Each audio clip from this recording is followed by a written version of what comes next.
All right, everybody. BushCat Daryl here. Got my buddy Scott with me. We're going for an airplane ride. You want to go for an airplane ride, Scott? Sure do. Yeah, Scott wants to go for an airplane ride. I didn't know he wanted to go, or I'd have took him before. Any case, going to the beach and back. Right along. Yep, okay. Here we go. Scott and I riding along.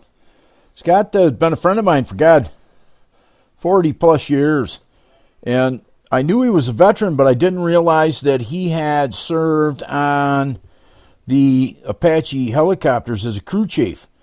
And, of course, we got to chat while we were out riding around. And, I mean, I do this all the time. I take different people, but I take them to the same places. So we headed down to the south shore of Oneida Lake, and just took them along the beach there, and we're chatting along, and of course I found that like I said, he was a veteran and spent all that time crew chiefing on those helicopters, and he hadn't flown for 40 years. So he one of our dear customers. I mean, I see him every year, and just never connected as far as being able to put the flight together. So here we go.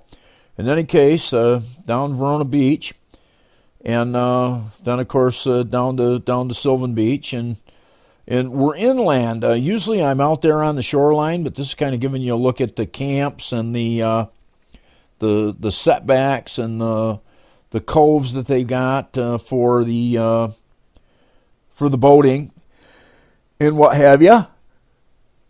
But we got the big area of sand here where they actually dredge that part of the canal out, and they dredge the sand up onto the shore here, and then they contain it, and gives you some material there. But here we are headed back home, and I left this in because I like chasing my shadow along the ground here, and you can see how the trees have filled right out. I mean, back when we first started flying this spring, you could look right down to the forest floor, but now the shadow's right on top of the canopy there. So, but took Scott for a ride, and went down to the beach, and here we are back home again, and just chasing our shadow right to the ground. And as you can see, we just fly the BushCat a couple feet off the ground and let it settle on ever so nicely. So hope you guys enjoyed the ride with Scott down to the beach.